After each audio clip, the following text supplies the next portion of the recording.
ज्यावेळेस पहिल्या अध्यायामध्ये होतो, तर पहिल्या अध्यायामध्ये येशू ख्रिस्त होता जो 7 समयामध्ये उभा होता. त्याच्या उजव्या हातात 7 तारे होते आणि 7 तारे म्हणजे मंडळीवर नेमलेले 7 दूत आणि 7 समयामध्ये मंडळी होते. परगम, एफिस, पूर्णा वगैरे सगळ्या मंडळी होत्या, हे आपण पाहिलेले.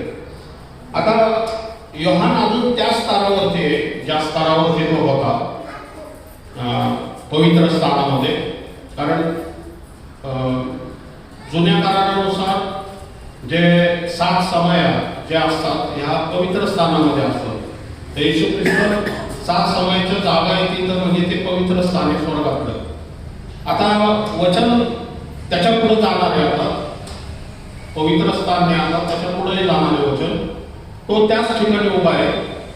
आणि त्यानंतर आपण म्हणतो की चौथ्या अध्यायामध्ये ज्यावेळेस येतो त्यावेळेस आपण पाहतो की चौथ्या अध्यायाच्या पहिल्या वचनामध्ये आपण परत एकदा पाहूया, हळूहळू वाचूया आपण. ह्या वाचा तर. यास तो मी पाहिले, तो पहा स्वर्गात एक दार उघडलेले मला दिसले. ओके, ह्यानंतर मी पाहिले म्हणजे कोणी पाहिले? योहानाने पाहिले.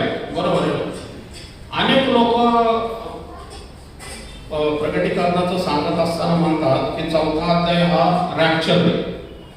तुम्ही कदाचित माहिती नाही ऐकलं असं तर नाही अनेक लोकांचं की चौथा अध्याय हा रॅप्चर आहे.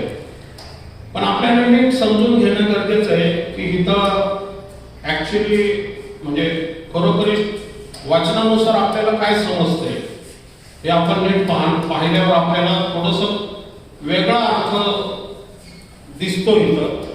पण इथं नंतर काय दिलेलं आहे? ह्यानंतर मी पाहिले. ह्यानंतर म्हणजे कधी? पहिला अध्याय झाला, येशू ख्रिस्ताची भेट झाल्यानंतर. पहिले 3 अध्याय झाल्यानंतर मंडळीला पत्राबद्दल येशूने योहानाला सांगितल्यानंतर अजून योहान त्याच ठिकाणी त्या स्थानामध्ये उभा आहे, पवित्र स्थानामध्ये उभा आहे. पण तो ह्यानंतर कोणी पाहिलं? मी पाहिलं म्हणतोय तो. बरोबर, मी पाहिलं याचा अर्थ काय होतो? मी पाहिलं याचा अर्थ योहानाने पाहिलं. बरोबर आहे ना? योहानाने मी पाहिलं म्हणजे हे लिहितोय कोण? प्रकटीकरण लिहितोय कोण? योहान लिहितोय. प्रकटीकरण पहिला अध्याय आणि 9वा वचन काय सांगते? मी योहान जो तुमचा बंधू येशू क्लेश, राज्य व धीर ह्याबरोबर तुमचा भागीदारी आहे. म्हणजे हे काय दिलेले? हे योहानाबद्दल पहिलं अध्यायाचं पहिलं वचन काय आहे? प्रकटीकरणाच्या पहिल्या अध्याय हे त्यांना देवाकडून झाले ज्या गोष्टी लवकर घडून आल्या पाहिजे त्या आपल्या दासांना दर्शवण्यासाठी त्याने दूताला पाठवून त्याकडून आपला दास योहान याला कळवलंय. बरोबर. आणि मग आपण इथं पाहतो 4थ्या अध्यायामध्ये काय? यानंतर मी पाहिलं. कोणी पाहिलं? योहानाने. बरोबर आहे ना? पहिल्या अध्यायामध्ये आपल्याला स्पष्ट सांगितलं की मी योहान असं म्हटलेलं. तर मग इथं काय असणार आहे? योहानच असणार आहे. मी पाहिलं. आणि पुढं वाचेल मी तो पहा स्वर्गात एक दार उघडलेले मला दिसले. म्हणजे स्वर्गात काय? एक दार आहे. बरोबर आहे ना? उघडलेलं मला दिसलं. म्हणजे याच्या आधी त्यांनी ते दार बघितलं नव्हतं, पण ते दार आता त्याच्यासाठी उघडं झालेलं आहे की त्यांनी एक स्तर अजून वरती जावं. बरोबर आहे ना? असं आपल्याला कळतं. मी योहान असं वचन सांगते की स्वर्गात एक दार उघडलेले मला, म्हणजे तो स्वर्गात आहे. बरोबर आहे. तो स्वर्गातच दिले म्हणजे तो स्वर्गात आहे, पृथ्वीवरती तर नाही. म्हणजे स्वर्गात सुद्धा जो पृथ्वीचं मंदिर आहे मोसेने जे पाहिलं होतं ते कुठलं पॅटर्न आहे? स्वर्गातलं पॅटर्न पृथ्वीवरती केलेलं. पॅटर्नला काय म्हणतो आपण? प्रतिरूप. प्रतिरूपच म्हणतो ना? प्रतिरूप. स्वर्गामध्ये कसं मंदिर आहे त्याचप्रमाणे मोशेला सांगितलं होतं ज्यावेळेस तो 40 दिवस वरती गेला, परमेश्वराने त्याचं मंदिराचं स्वर्गाचं प्रतिरूप पृथ्वीवरती कर म्हणून त्याला सांगितलं होतं. मग पृथ्वीचं जे मंदिर जुन्या करारामध्ये होतं ते कशाचं प्रतिरूप आहे? स्वर्गात असलेल्या मंदिराचं प्रतिरूप आहे. बरोबर. मग आपण इथं म्हणतो ह्यानंतर मी पाहिले तो पहा स्वर्गात एक दार कोणाला उघडले? मला उघडलेले. बघा तिथं मला लिहिले, म्हणजे हे मंडळीसाठी तर नाही. म्हणजे जे म्हणतात ना की हे रॅप्चर, हे रॅप्चर दिसतंय का आपल्याला? हे इंडिव्हिज्युअल आहे. कारण मी ही मंडळी होऊ शकत नाही, मला ही मंडळी होऊ शकत नाही. बरोबर. म्हणजे कसं होतं की वचनाचा अर्थ समजून घ्यायचा असेल ना तर आत्म्याच्या द्वारे आम्हाला जे वचनात लिहिलंय, जी वाणी मी प्रथम ऐकली होती ती माझ्या बरोबर बोलणाऱ्या करण्याच्या ध्वनीसारखी. Praise the Lord. मी पाहिले, मला दिसले, जी वाणी मी प्रथम ऐकली, तिथं पण मी आहे. बरोबर आहे. ती माझ्या बरोबर, म्हणजे तिथं पण एकच सिंगल आहे, करण्याच्या ध्वनी सारखी होती. बरोबर. आता ही करण्याची ध्वनी आपण जी वाणी मी प्रथम ऐकली, कुठं ऐकली? प्रकटीकरणाच्या पहिल्या अध्यायाच्या पहिलं 10वं वचन. प्रकटीकरण पहिला अध्याय 10वं वचन. तेव्हा मी आपल्या मागे करण्याच्या नादासारखी मोठी वाणी ऐकली. Praise the Lord. ह्याबद्दलच तो सांगतोय, जी वाणी मी प्रथम ऐकली होती. कुठं ऐकली होती? 1:10 मध्ये. प्रकटीकरणाच्या 1:10 मध्ये जी वाणी होती, सेम वाणी तो 4थ्या अध्यायामध्ये ऐकते. आता ही करण्याची वाणी. Praise the Lord. करण्याची वाणी वेगळी आणि येशूची वाणी वेगळी. या दोघांमध्ये डिफरन्स आहे. करण्याची वाणी ही लाऊड साऊंड आहे, ज्याला म्हणतो मोठा आवाज आहे, आणि तो खणखणीत आवाज आहे. कर्ण वाजतो ना आपला मोठ्याने, कर्ण वेगळा आहे. आणि येशूची वाणी कशी माहिती का? पहा त्याच पहिल्या अध्यायाचं, प्रकटीकरणाच्या पहिल्या अध्यायाचं ज्यावेळेस येशूचं प्रकटीकरण होतं, वचन सांगते की 15 वचन, त्याचे पाय जणू काय भट्टीतून काढलेलं जळजळीत सोने पितळे सारखे होते आणि त्याची वाणी अनेक जलप्रवाहाच्या ध्वनीसारखी होती. Praise the Lord. डिफरन्स दिसतोय. येशू कसा आहे? येशू बद्दल आपण पहिल्या अध्यायामध्ये ऑलरेडी वर्णन केलेले की तो कसा आहे की तो मनुष्याच्या पुत्रासारखा उभा आहे, पायगोळ वस्त्र परिधान केलेले, छातीवरती सोन्याचा पट्टा आहे, त्याचे डोके केस बर्फाच्या पांढऱ्या लोकरीसारखे पांढरे, डोळे अग्नीच्या ज्वालेसारखे वगैरे वगैरे जे पाहिलं, त्याच्यामध्ये पाहिलं की त्याची वाणी कशी आहे? अनेक जलप्रवाहासारखी आहे. म्हणजे येशूची वाणी वेगळी आहे आणि करण्याची वाणी वेगळी आहे. मग स्वर्गामध्ये जर करण्याची येशूच्या वाणीनंतर जर कुठल्या वाणीला रिस्पेक्ट दिला जातो, ती वाणी कोणाची असणार आहे? करण्याची वाणी. पण कोणाची? परमेश्वर. येशूला स्वर्गात कोण एवढा कंकर बोलणार आहे? केवळ परमेश्वरच बोलू शकतो. कारण येशूची वाणी तर अनेक जलप्रवाहासारखी शांत, पण हे खणखणीत आणि अधिकारयुक्त, ज्याला म्हणतो ना राजांचा राजा, ज्याला म्हणतो ना असा पृथ्वी उत्पन्न करणारा, सृष्टी उत्पन्न करणारा परमेश्वराची ही खणखणीत वाणी, आणि तो भस्म करणारा अग्नी. बरोबर आहे. स्वर्गामध्ये तो ऑर्डर देतोय योहानाला पहिल्या अध्यायामध्ये पण की 60 मंडळीला पत्र लिही, जे येशू सांगतोय त्याप्रमाणे पत्र लिही. हे पहिल्या अध्यायामध्ये आपण पाहिलं. आणि इथं पण काय दाखवलंय, इथं पण पाहतो की सेव करण्याची वाणी आहे. योहान ऐकत आहे. ती म्हणाली, इकडे वर ये. इकडे वर ये. बरोबर आहे. ती म्हटली इकडे वर ये, म्हणजे आता तो ज्या स्थानावरती आहे तिथून त्याला काय करावं लागणार आहे? वर जावं लागणार आहे. आता वर जातो याचा अर्थ काय? उच्च स्थान आहे ना. आता वर, आता एखादा पहिल्या मजल्यावर उभा आहे आणि जर तुम्ही खालून त्याला फोन केला, अरे बाबा कुठे मी आलोय घराकडे तुझ्या, तो म्हणा, तो खिडकीतून हात दाखवला, इकडे वर ये. बरोबर. वरती जावं लागलं पहिल्या मजल्यावरती तुम्हाला. बरोबर. स्तर उंच येतो. बरोबर. आता तो पवित्र स्थानात आहे, पवित्र स्थानातून त्याला परमपवित्र स्थानात जायचंय.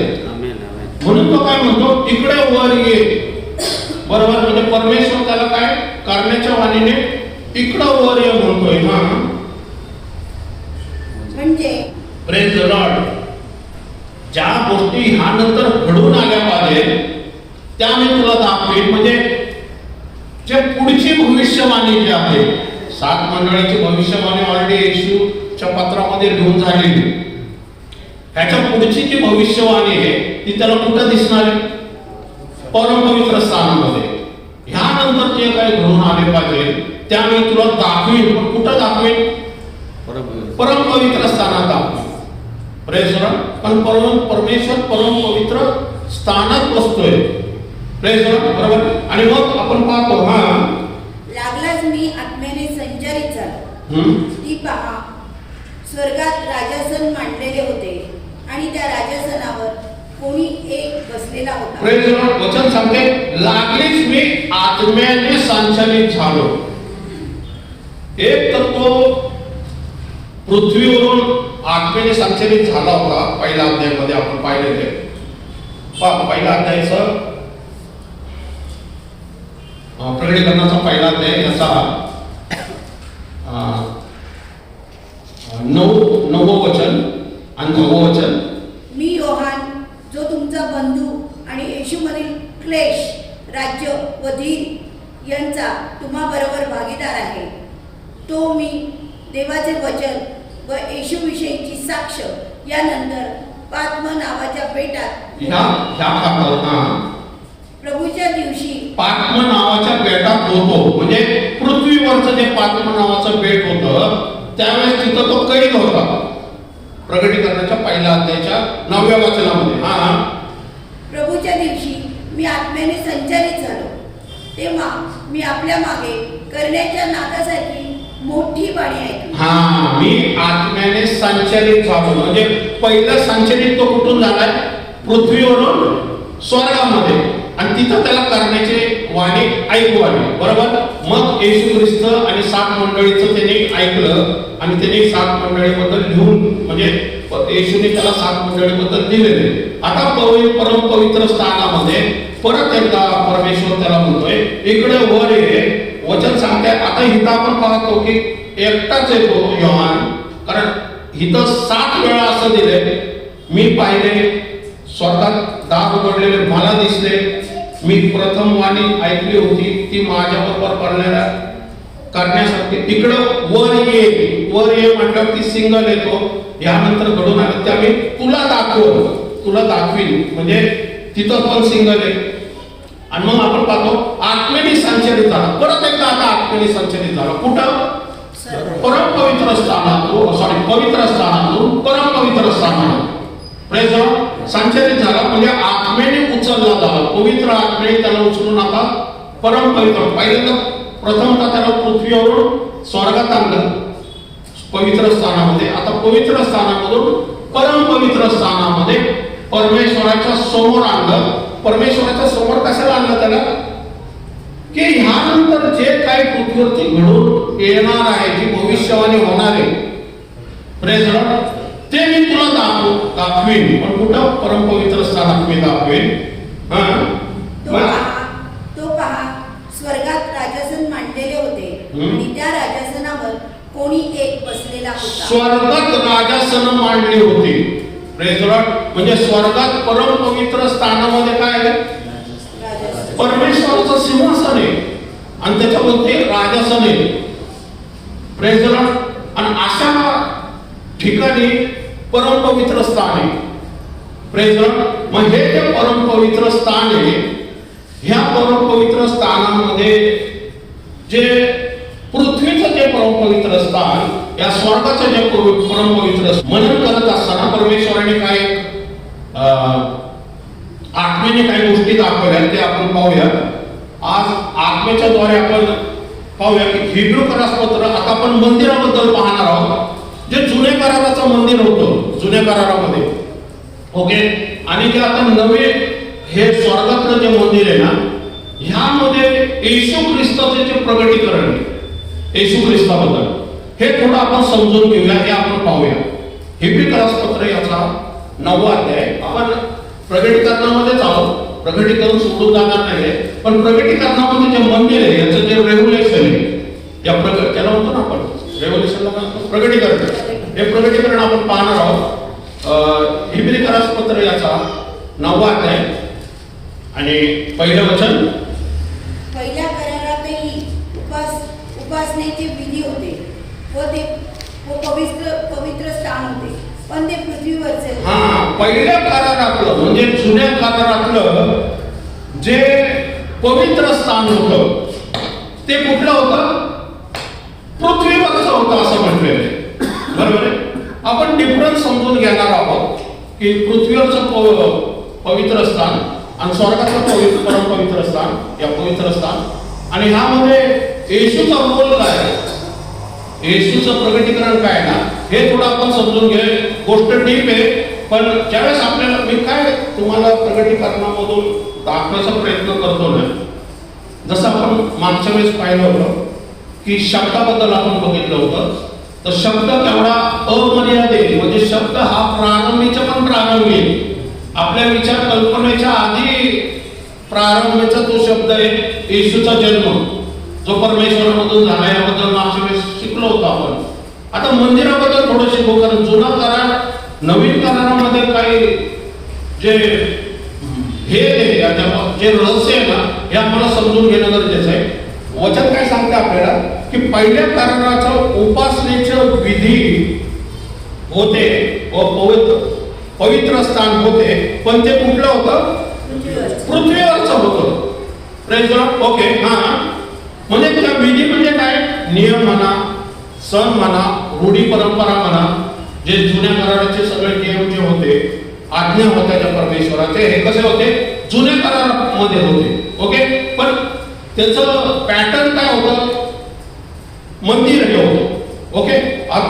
दुसरं वचन. कारण पहिला मंडप तयार केलेला होता. पहिला मंडप म्हणजे पवित्र स्थान. पवित्र स्थान जे स्वर्गामध्ये जे योहानाने बघितलेलं पवित्र स्थान. आता हे पृथ्वीचं पवित्र स्थान आहे. पृथ्वीचं पॅटर्न कसं आहे ते पाहूया आपण. दीपवृक्ष आपण तिथं काय पाहिलं? 7 समया, तोच दीपवृक्ष आहे. ओके. मेज व समर्पित भाकरी होत्या. मेज मांडला होता आणि मेजवरती काय? समर्पित भाकर आहे, ही पृथ्वीची होती. जे मेज असायचा हा उत्तरेकडे असायचा मंदिराच्या. आता ते फोटो नाही, मी तुम्हाला नंतर दाखवतो.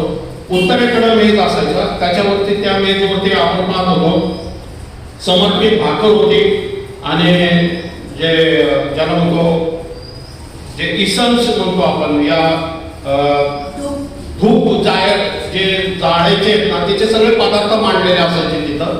आणि मग आपण पाहतो हा पवित्र स्थान आहे ना, तिथं दीपवृक्ष, मेज आणि समर्पित भाकर होती पृथ्वीचं. आता समर्पित भाकर स्वर्गामध्ये नाहीये. स्वर्गामध्ये आपण काय पाहिलं?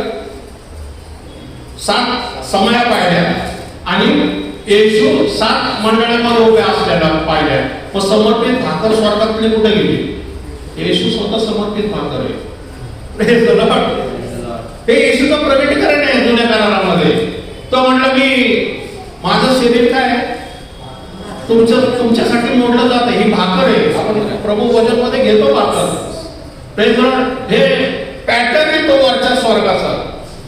आणि दीप स्तंभामध्ये येशू उभा आहे स्वर्गामध्ये. तसं जुन्या करारामध्ये सुद्धा दीप स्तंभ होता, जो पवित्र स्थानाला प्रकाश देण्यासाठी होता. आता येशू हाच मंडळीचा प्रकाश आहे.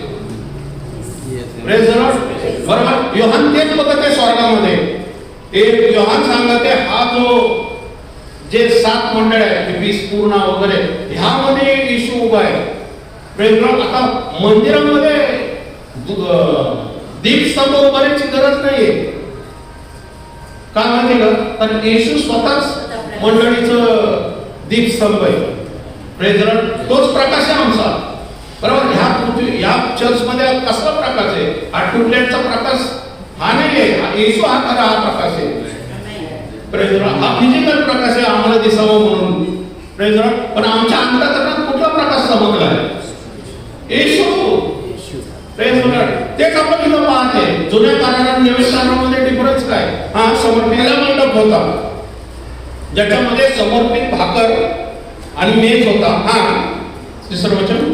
आणि दुसऱ्या पडद्याच्या पलीकडे परम पवित्र स्थान म्हणलेला मंडप होता. हा दुसऱ्या काय पडद्या पलीकडे, पडद्याच्या पलीकडे. म्हणजे पहिला मंडप कोण आहे? पवित्र स्थान.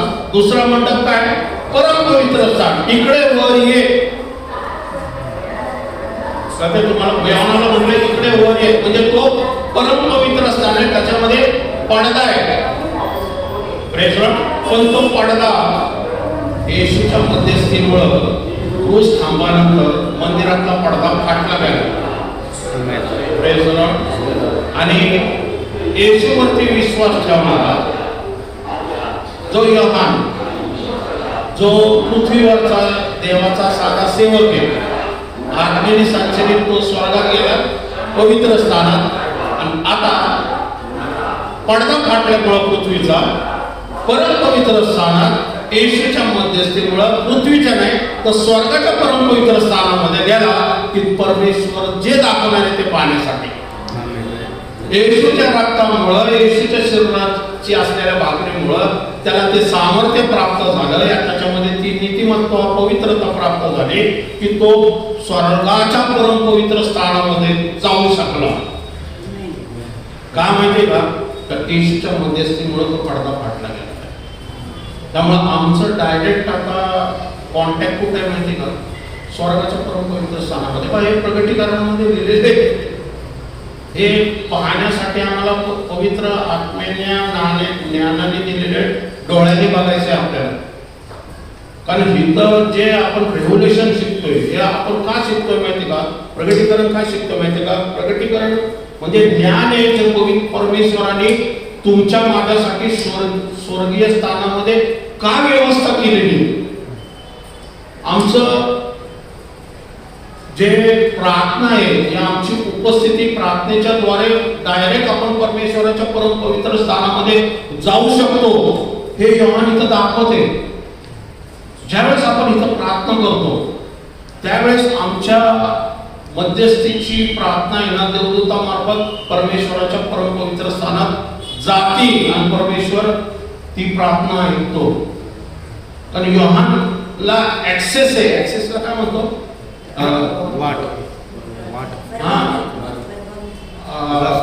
रास्ता आहे जायचा तिथपर्यंत. आपण पाहतोय योहान गेलेला आहे ऑलरेडी. ऍक्सेस नाही, ऍक्सेस वाट नाही म्हणत आपण त्याला. माध्यम, मार्ग तिथं तो मार्ग ओपन झालेला आहे आता. जो पूर्वी बंद होता, पृथ्वीपुरती मर्यादित होती. कधी कुणी पाहिलं का कुठल्या जुन्या कराराचा संदेश? हा परम पवित्र स्थानात जाऊन परमेश्वराच्या सिंहासनासमोर उभा राहून परमेश्वर काय करतो ते बघते? कुठंच नाहीये. आज तुम्हाला मला ती फॅसिलिटी उपलब्ध आहे. Praise Lord. तो मार्ग ओपन केलेला आहे येशूने. Praise Lord. म्हणून तुम्ही साधी लोक नाही आहेत. बरोबर आहे. इतर लोकांना राजांचा राजा, प्रभूंचा प्रभू, सृष्टी उत्पन्न करत्या समोर तुम्ही प्रार्थनेच्या द्वारे उपस्थित राहू शकता. एवढी प्रीती त्या येशूच्या त्या क्रूस खांबाच्या रक्तामुळे आम्हाला प्राप्त झाली पाहिजे. Praise Lord. मग त्याला धन्यवाद नको. हा दुसरा पडदा त्यात सोन्याचे दुपाट नाही. हा आता परम पवित्र स्थानामध्ये काय? नंबर 1 सोन्याचे दुपटणे. सोन्याचे दुपटणे कसं म्हणजे काय माहिती का? प्रार्थना. सोन्याच्या दुपटण्यामध्ये धूप टाकायचे आणि ते धूप येते असे फिरवायचे. अजून पण काय काय रूढी ट्रेडिशनल पानामध्ये फिरवतात ते मंदिरामध्ये. फक्त ते धूपच फिरवतात. प्रार्थना काय वरती जात नाही, फक्त हवेने पर्यंत जातात. आणि प्रार्थना आत्मेने करायची आहे. आत्मेने खरेपणाने केलेलं प्रार्थना. तुम्हाला धूप जाण्याची गरज नाही, एवढी परंपरा करायची गरज नाही. आत्मेने खरेपणाने केलेली प्रार्थना परमेश्वराच्या परम पवित्र स्थानामध्ये जाते. म्हणजे धूप वेदी म्हणजे काय? तुमच्या प्रार्थना. ओके. व सोन्याने चहू बाजूंनी मडविलेला कराराचा कोश होता. या कोशात मांडणार ठेवलेले सुवर्ण पात्र, कळ्या आलेली अहरोनाची काठी व कराराच्या पाट्या होत्या. कराराच्या पाट्या होत्या. कराराच्या पाट्या होत्या. Praise the Lord. हे परम पवित्र स्थानामध्ये परमेश्वर समोर कराराचा दिवस आहे. आता परम पवित्र स्थानामध्ये स्वतः यहोवा जेव्हा जातो तेव्हा परमेश्वराला त्या सिंहासनासमोर उभा बसलेला तो पाहते.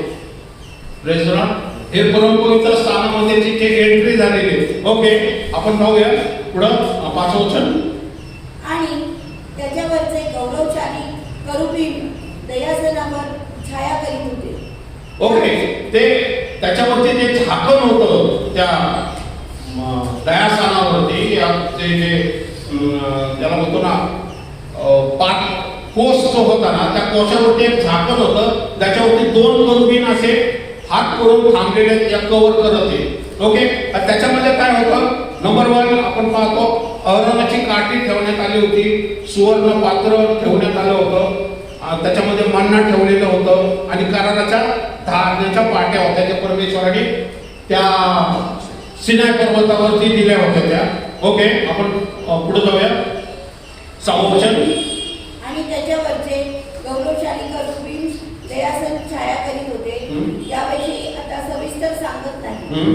या वस्तूंची अशी व्यवस्था केलेली असता याजक धर्मकृत्य करण्यास पहिल्या मंडपात नित्य जात असत. ओके, याजक जे असायचे जुन्या करारामध्ये ते पहिल्या मंडपात, पहिला मंडप म्हणजे कुठला? पवित्र स्थानामध्ये नित्य नियमाने जायचे. कशाला माहिती का? की तेल बदलायला, ते भाकरी बदलायला, धूप जाळायला. बरोबर आहे. हे नित्य नियमाने जायचे. कारण ते जे हे होते ना दीपस्तंभ ते कधी विस्ता कामा नये. म्हणून आपण पाहतो ना जकार्या जो होता, जकार्या जो योहानाचा वडील होता तो त्यावेळेस सेवा करत होता मंदिरामध्ये. ज्यावेळेस त्याला गॅब्रिएल भेटला आणि तो म्हटला की तुला पुत्र संतान होणार आहे. बरोबर आहे ना? योहान बाप्तिस्मा करणारा योहान याबद्दल म्हणते. तो जकार्या याजक होता. अनेक लेवी कुळातील लोक ही याजक होती. ओके, पुढे जाऊया आपण. परंतु दुसऱ्या प्रमुख याजक एकदाच असतो. तेव्हा स्वतःबद्दल व लोकांच्या अज्ञानाने झालेल्या पापाबद्दल जे रक्त अर्पण करीत असतो ते घेतल्याशिवाय जात नाही. Praise the Lord. परंतु प्रमुख याजक, आता महायाजक जो होता, या प्रमुख याजक जो होता हा परम पवित्र स्थानामध्ये वर्षातून एकदाच जो पश्चातापाचा सण असायचा 7व्या महिन्याच्या 10व्या दिवशी, त्या पश्चातापाच्या सणामध्ये प्रमुख याजक वर्षातून एकदाच काय करायचा? रक्त घेऊन. कोणासाठी माहिती का? रक्त घेऊन वचन सांगते स्वतःसाठी आणि इस्रायल राष्ट्रासाठी. वर्षातून एकदा स्वतःसाठी आणि इस्रायल राष्ट्रासाठी स्वतःबद्दल लोकांच्या अज्ञानाने केलेल्या पापाबद्दल रक्त अर्पण करीत असतो. ते घेतल्याशिवाय जात नाही. Praise the Lord. म्हणून परम पवित्र स्थानात फक्त महायाजकच जाऊ शकत होता, सामान्य व्यक्ती जाऊ शकत नव्हता. पण इथं पाहतोय योहान जो सामान्य व्यक्ती आहे हा परम पवित्र स्थानामध्ये विदाऊट रक्त घेऊन परम पवित्र स्थानामध्ये गेला. का माहिती का? रक्त कुठे? पुढे आपण पाहूया. तेच आपण डिफरन्स पाहणार आहोत काय. ओके, आता आपण येऊया 10वं वचन. कळलं तुम्हाला? योम किप्पूर म्हणतात ज्याला, त्या सणामध्ये प्रमुख याजक काय करायचा? परम पवित्र स्थानात एकदाच जायचा. ओके, 10वं वचन. खाणे पिणे नाना प्रकारची शालने या सुद्धा ती अर्पणे केवळ दैहिक विधी आहे. ते सुरुवातीच्या काळापर्यंत लावून दिलेले आहे. Praise the Lord. खाणे पिणे म्हणजे जे काय आहे ना हे दैहिक विधी आहे. जोपर्यंत येशू येत नाही तोपर्यंत ही सावली आहे, वास्तविक रूप नाही. त्याच्याच 10व्या अध्यायाचं पहिलं वचन काय? इब्री करस्पत्र चांगल्या गोष्टी आहेत. जुना करार काय माहिती का? ज्या पुढं होणार आहे, पुढं म्हणजे फ्युचर मध्ये होणाऱ्या चांगल्या गोष्टी आहेत. काय चांगल्या गोष्टी आहेत? की मसीहा येणार आहे. आपण मागच्या वेळेसच पाहिलं, जो सर्पाचं डोकं ठेचणार आहे, जो सर्पाचं डोकं ठेचणार आहे, जो पुढे येणार आहे, जो मुक्तीदाता आहे, जो सुखलोकातून गौरवयुक्त शरीर देणार आहे, तो पुढे येणार आहे. बरोबर आहे. हा. आणि त्यांची नियमशास्त्रात छाया आहे.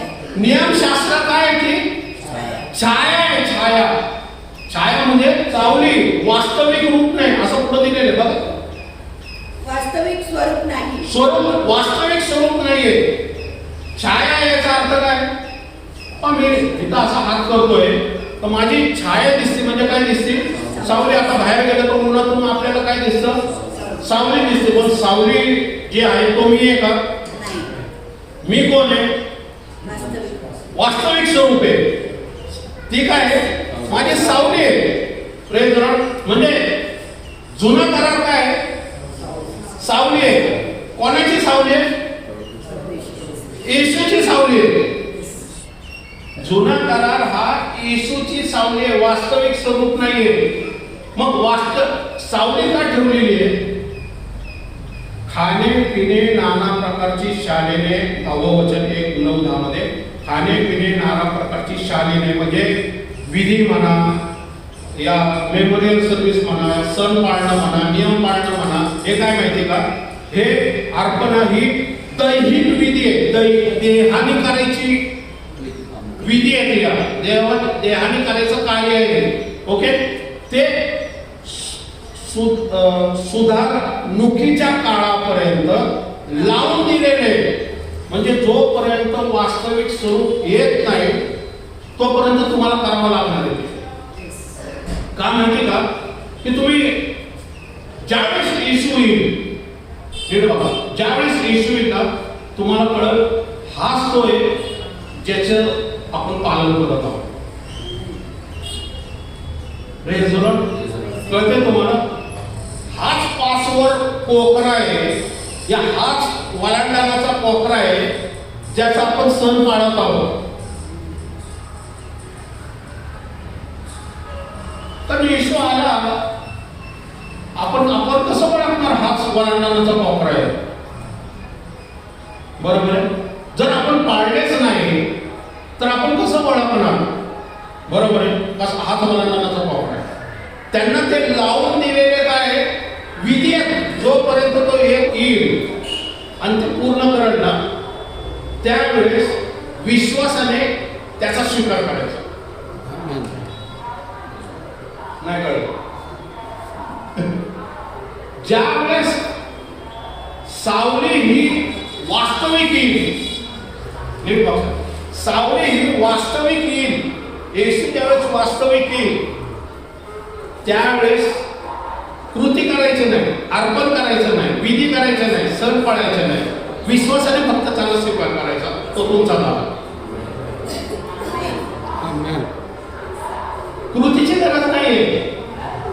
जुन्या काळात कृती का दिली होती? कारण अजून वास्तविक स्वरूप आलं नव्हतं, अजून खरं स्वरूप आलं नव्हतं. वास्तविक स्वरूप हा कृपा आहे. वास्तविक स्वरूप हा कृपा आहे. त्यावरती प्रीती केली की एकुलता एक पुत्र वास्तविक स्वरूप पाठवलं की ज्यावेळेस तो येईल त्यावेळेस फक्त मी विश्वासाने रिसीव्ह करायचं. पण तोपर्यंत लावून दिलेल्या विधी होत्या की ज्यावेळेस तो येईल त्यावेळेस तुम्ही बघताल त्याला पृथ्वीवरती शब्द ज्यावेळेस देही होताना बघताल, तो चिन्ह करल, चमत्कार करल, तो ज्याला पाण्यावरून चालेल तो 5 भाकरी 2 मासे ते काय करल, भौगोलिक करल, तो मेलेल्यांना उठवल, आंधळे पाहतील, लग्ने चालतील आणि कुष्ठरोगी बरे होतील, भूत निघतील आणि भूत ओरडून म्हणतील हा देवाचा पुत्र आमच्यामध्ये का पडतोस बाबा? पण मनुष्याचा पुत्र तो काय म्हणतो, अरे आमच्यामध्ये नको पडो बाबा, आम्ही तुझ्यावर नाही विश्वास ठेवत. भूत विश्वास ठेवतात पण मनुष्याचा पुत्र विश्वास ठेवायला जड झाले त्यांना. शास्त्री मनुष्य धगे घातले चांगले चांगले, अख्खं पूर्ण जुना करार पाठ आहे त्यांचा तोंड, पण त्यांनी जो पाठवलेला जो पोखरा त्याला नाकारलं. ही अधोगती आहे माणसाची. Praise Lord. विश्वासाने फक्त तुम्ही रिसीव्ह करायचं, त्याच्यात आमचं काहीच नाहीये. येशू स्वर्गातून आलेले, परमेश्वराने प्रीती केली म्हणून पाठवलंय, बरोबर आहे. आम्हाला काय करायचं? बरं, क्रूस खांबावरती तो गेलेला आहे, खिळे त्याच्यावरती काय केलेले, आरोप लादलेले, त्याला फटके बसलेले, रक्त करून त्याला छळ केलेला आहे, खिळे मारलेले त्याच्यावरती, आणि 3 तास तो उन्हामध्ये क्रूस खांब घेऊन तो एक तर कोर्ट पासून त्या गलगथा टेकडीपर्यंत स्वतःचा क्रूस खांब वाहत नेते. त्याच्यानंतर तो 3 तास त्या उन्हामध्ये त्याला क्रूस खांब करून खेळण्यात आलेले, 39 फटके पाठीवरती मारलेले. विचार करा, ते फटके साधे नाही, त्या जे मारतात ना फटके, त्याला तुम्ही माहित ना, पॅशन ऑफ द क्राइस्ट बघितलं असेल तर, जेव्हा ते अडकतं ना, ओढलं तर मांस उखडलं जातं, रक्ताच्या चिळकांड्या उठतात. त्या जागी मी असायला पाहिजे, त्या जागी तो आहे. हे आम्ही करू शकतो का? शरीराने नाही करू शकत, पण देवाने त्याचा पुत्राला पाठवले. त्यामुळे फक्त विश्वासाने त्याला रिसीव्ह करायचंय. हा देवाचं मंदिर आहे, तो आम्हाला मंदिर बनवण्यासाठी स्वर्गातून आलेला आहे. हा जुना कराराची सावली आहे. जुना करार पण त्याच्याकडे बघतोय की येणार आहे, पुढे येणार आहे, आमचं शरीर बदलण्यासाठी येणार आहे. तो आपण वाट बघत आहे त्याची, सॉरी, जुन्या करार वाट बघत होता त्याची, पण त्यांना लावून देण्यात आलेले ते विधी होते. ती वास्तविक ती सावली आहे, वास्तविक स्वरूप येशू आहे. Praise Lord. हा, पुढे जाऊया. वास्तविक गोष्टी संबंधी प्रमुख याजक होऊन आला. हा, ख्रिस्त तर पुढं, म्हणजे ज्यावेळेस ख्रिस्त आला तो कोण होता? प्रमुख याजक होऊन पृथ्वीवरती आला. हा, व जो हातांनी केलेला नाही, म्हणजे या सृष्टीतला नाही, अशा अधिक श्रेष्ठ व पूर्ण मंडपातून आला. म्हणजे येशू कुठून आला? जो हाताने केलेलं मंदिर, जुन्या कराराचा याजक कुठला असायचा? पृथ्वीचा. बरोबर. जुन्या कराराचे जे देवी घराण्याचे याजक होते ते कुठले याजक होते? पृथ्वीचे याजक होते, आदमाचे संतान होते. पण वचन आताच पाहिलं, स्वतःच्या पापासाठी आणि इस्रायल राष्ट्राच्या पापासाठी अर्पण करायचा तो, म्हणजे तोही पापीच होता. मग असा पापी याजक दुसऱ्या पापाची क्षमा करू शकतो का? नाही, बरोबर. कारण तो स्वतः पापात आहे. वर्षातून एकदा तो रक्त घेऊन जायचा, तो या महायाजक असायचा, पण तो स्वतःच पापात आहे. तर तो काय तारणारा होऊ शकत नाही, तो मसीहा होऊ शकत नाही. बरोबर आहे. वचन सांगते, पण ख्रिस्त हा आमचा प्रमुख याजक, महायाजक. हा महायाजक कुठून आला? वचन सांगते की हाताने बनवलेले जे मंदिर आहे, या जे पृथ्वीचं जी लोक आहे त्यातून त्याला निवडण्यात नाही आलं. तर ख्रिस्त कुठून आलाय? तर अधिक श्रेष्ठ पूर्ण मंडपातून आला. म्हणजे कुठल्या मंडपातून आला? स्वर्गातून आला. Praise Lord. बरोबर. म्हणजे येशू ख्रिस्त हा मुख्य याजक कोणी पृथ्वीवरती पाठवला? परमेश्वराने. पण येशू स्वर्गातून आला ह्याचं वचन माहिती आहे तुम्हाला कुठे? एखाद्याने विचारलं तुम्हाला येशू स्वर्गातून आला कसं काय? योहान याचा 6 अध्याय 38 वचन बघा. इच्छेप्रमाणे नव्हे. हा, येशू काय म्हणतो? कारण मी स्वतःच्या इच्छेप्रमाणे मी नव्हे, स्वतःच्या इच्छेप्रमाणे नव्हे, तर ज्याने मला पाठविले, ज्याने मला पाठवले. कोणी पाठवलं? ज्यांनी मला पाठवलं, म्हणजे पाठवणारा कोणीतरी. हा, त्याच्या इच्छेप्रमाणे करावे म्हणून मी स्वर्गातून उतरलो आहे. त्याच्या इच्छेप्रमाणे करावयास कुठून उतरलोय? स्वर्गातून उतरलोय. येशू स्वतःच आलाय का स्वर्गातून? नाही. वचन काय सांगते? ज्याने मला पाठवलंय. म्हणजे कोणी पाठवलंय? परमेश्वराने पाठवलंय. परमेश्वराने का पाठवलंय पृथ्वीवरती प्रमुख याजक बनून? कारण त्यांनी आदामाला सांगितलं की एक कुसंतान येईल जी सर्पाचं डोकं ठेचल. एक पुनरुत्थान येणार आहे जे सार्वकालिक जीवन देणार आहे. एक शब्द येणार आहे जो देह धारण करणार आहे, ज्याच्या रक्तामुळे पापाची क्षमा होणार आहे. Praise the Lord. हे अभिवचन ऑलरेडी जुन्या काळातल्या लोकांना देण्यात आलेलं होतं.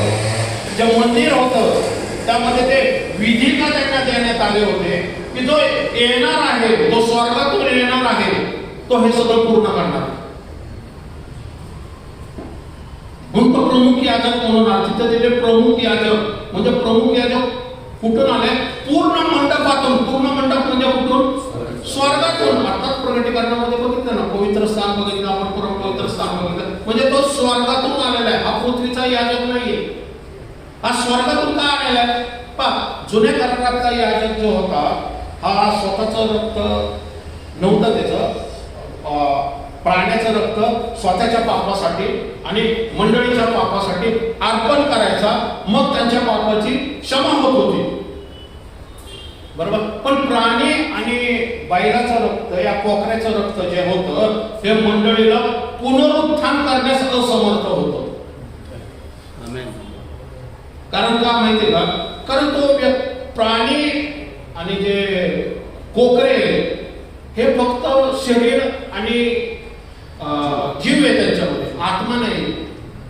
म्हणजे शरीर आणि जीव हे मरण पावल्यानंतर आत्मा कुठे? आत्मा नसल्यामुळं तो पुनरुत्थान होऊ शकत नाही. त्यांच्या फक्त पापाची क्षमा होणार आहे. पुनरुत्थानासाठी असा व्यक्ती पाहिजे जो आत्मा बने. बरोबर. जो आत्मा हा पुनरुत्थित होऊ शकतो आणि स्वतःचं जे पृथ्वीवरचं देह आहे त्याला सुद्धा पुनरुत्थित करू शकतो. कारण प्राण्याचं जे शरीर अर्पण केलं तर प्राण्याचं शरीर परत उठणार नाही का? कारण त्याच्यामध्ये आत्मा नाही. पण मनुष्याचं शरीर उठू शकतं. बरोबर आहे. पण मनुष्याने पाप केल्यामुळं त्याचा आत्मा जो आहे हा पुनरुत्थान होऊ शकत नाही. कारण पापाचं वेतन मरण आहे आणि मरण अधोलोकाच्या किल्ल्यात तोच घेऊ शकतो ज्याने पापावरती या मरणावरती विजय मिळवलेला आहे. म्हणून पृथ्वीचा याजक हा काही कामाचा नाही होता. म्हणून परमेश्वराने स्वर्गातून याजक पाठवलेला आहे.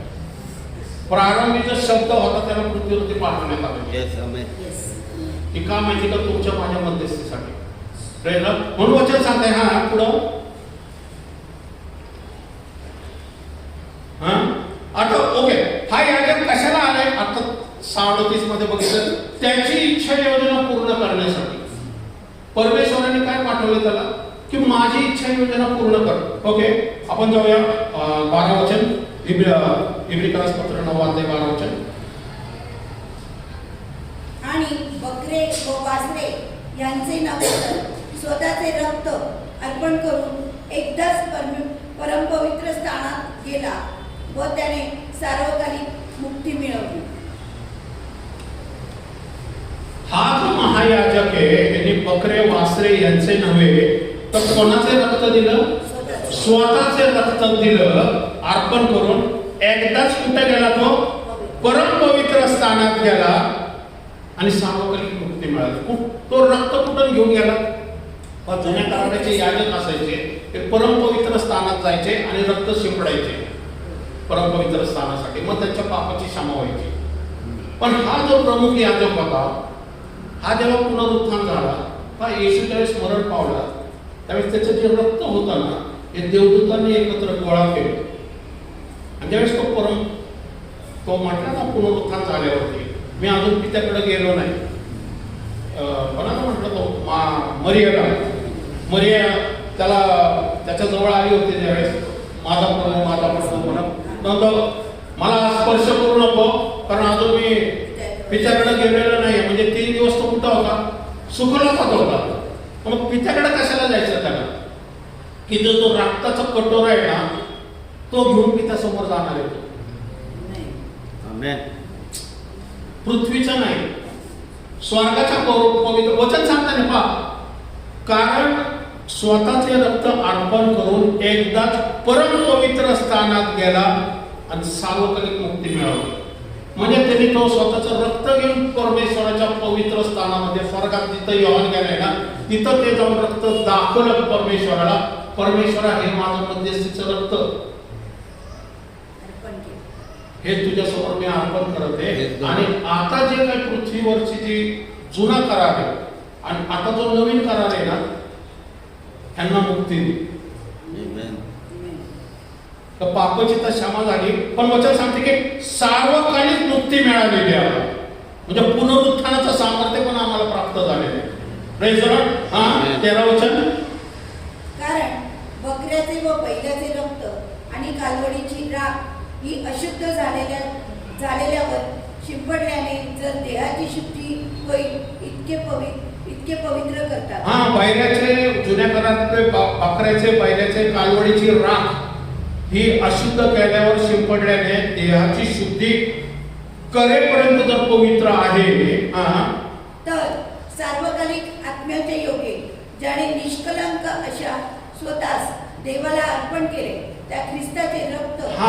सार्वकालिक आत्म्याचे योगे म्हणजे जो आत्मा कधीच नाश होत नाही असा ख्रिस्ताचा शरीर घेऊन आलेला आत्मा जो आहे हा निष्कलंक असा होता, जो स्वर्गातून आला होता. त्यांनी कधीच पाणी शुद्ध करेल. सद्विवेक बुद्धी म्हणजे काय? आमचा आत्मा त्याच्या रक्ताच्या द्वारे आमची सद्विवेक बुद्धी दिवंच्या देवाच्या निर्जीव कृत्यापासून विशेष शुद्धी करेल. म्हणजे आता आमचा आत्मा काय झाला? शुद्ध झाला, नवीन उत्पत्ती झालेला आहे. Praise the Lord. आमचा आत्मा नवीन उत्पत्ती झालेला आहे, शरीर नाही. आता आमच्या शरीराला निर्जीव कृत्य करायची गरज नाहीये. यरूशलेम नगरीमध्ये मंदिरात जाऊन अजून अर्पण करायची गरज नाही आम्हाला, कारण ऑलरेडी ख्रिस्ताने आपलं निष्कलंक पवित्र सार्वकालिक आत्म्याचे योग्य असलेले जे शरीर अर्पण केलेले आहे. Praise the Lord. ती मुक्ती आम्हाला मिळालेली आहे. कशाला मिळालेली? आमच्या आत्म्याला मिळालेली आहे. आमचा आत्मा तर नवीन उत्पत्ती झालेला आहे. Praise the Lord. आमचं शरीर हे जुनच आहे, पण आमचा आत्मा जो आहे सद्विवेक बुद्धी ही आत्म्याची असते. आमचा आत्मा काय झालेला आता नवीन कारणानुसार हा नवीन उत्पत्ती झालेला आहे. नवीन उत्पत्ती याचा अर्थ आता तो शिक्का मारून देवासाठी आता वेगळा केलेला आहे. Praise the Lord. कळतं तुम्हाला?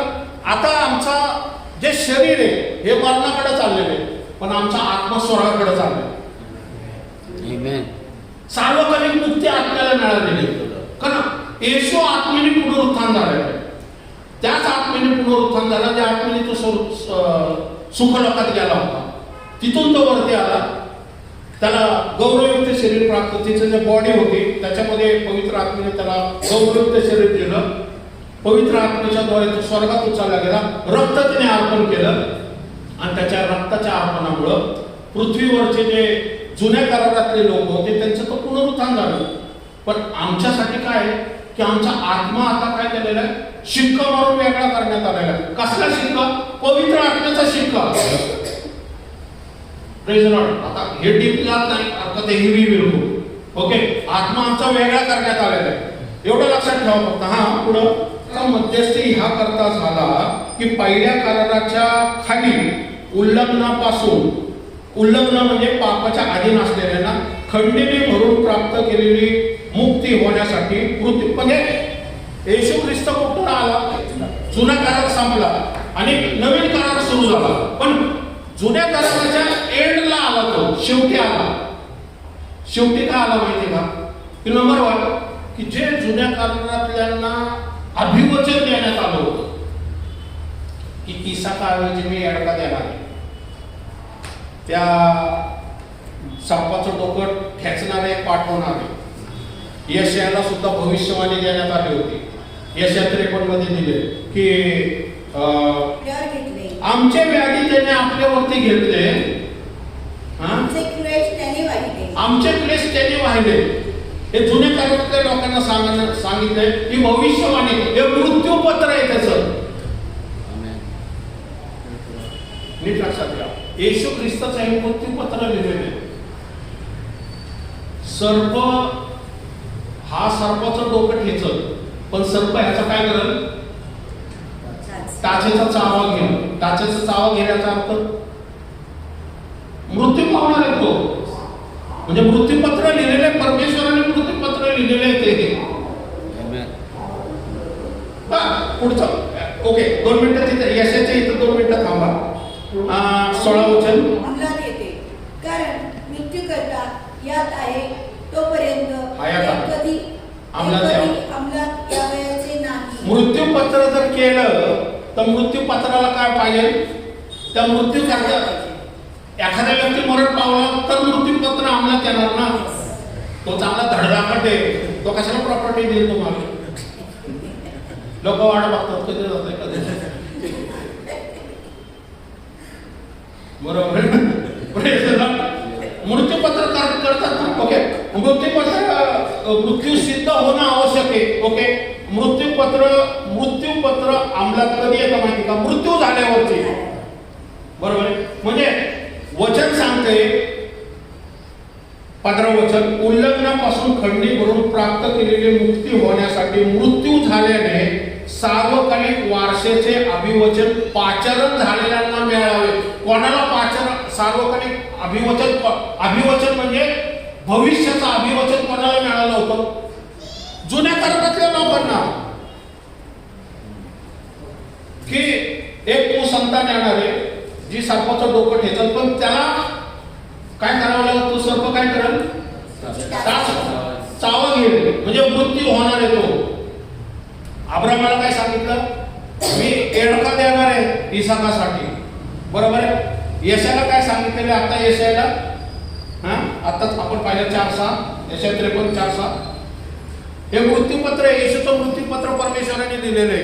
नीट लक्षात घ्या. आणि मृत्यूपत्र जोपर्यंत येत नाही तोपर्यंत सार्वकालिक मुक्ती मिळणार नाही, तोपर्यंत पुनरुत्थान मिळणार नाही, तोपर्यंत परमपवित्र स्थानात जाता येणार नाही. आमेन. बायबल एवढं सोपं आहे. चमरोनी स्त्री, धाक कुमारिका, ते लाकडा व्यक्ती ह्याच्यातच खेळत बसणार का आपण? चिन्ह चमत्कार आहे. एवढं डीप आहे, एवढं डीप आहे. वाचा यशा 53 4:6. म्हणून तर आमचे व्याधी त्यांनी आपल्यावर घेतले. आमचे व्याधी म्हणजे जुन्या करारातल्या लोकांचे व्याधी त्यांनी काय केले? आपल्यावरती घेतले. व्याधी म्हणजे आजार. आमचे क्लेश त्याने वाहिले. क्लेश आमचे त्यांनी वाहिले. कुठं वाहिले? क्रूस खांबावरती. तरी त्या कारण केलेले देवाने त्यावर प्रहार केलेले व त्याने पिडलेले असे आम्ही त्याला. आम्ही असं लिहिलं की देवाने त्याला पिडलेलं आहे. अरे तू देवाचा पुत्र असं तर क्रूस खांबावरती खाली आहे. चेष्टा मस्करी केली ते, त्याच्यावर मुख्य मारले, त्याच्यावरती थुंकले ते, त्याला फटके मारण्यात आले. पण ते फटके आमच्या व्याधीसाठी होते. ते फटके आमच्या क्लेशासाठी होते. त्याच्यावरती थुंकले कारण आमचा अपमान होऊ नये म्हणून पुढे फ्युचरमध्ये. आमेन. बरोबर. त्याचा न्याय करण्यात आला कारण आमचा न्याय पांढऱ्या सिंहासनावर होऊ नये परमेश्वरासमोर.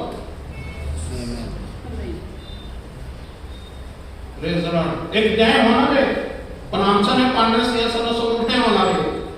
आमचा न्याय वेगळा न्याय आहे, पण पांढऱ्या सिंहासनासमोर होणारा न्याय म्हणजे कसला न्याय माहिती का? अग्नीची भट्टीसाठी न्याय येतो. तो न्याय होऊ नये म्हणून येशूवरती न्याय लादण्यात आला. त्याने आमचा न्याय घेतला. तो बराबाच्या ठिकाणी गेला.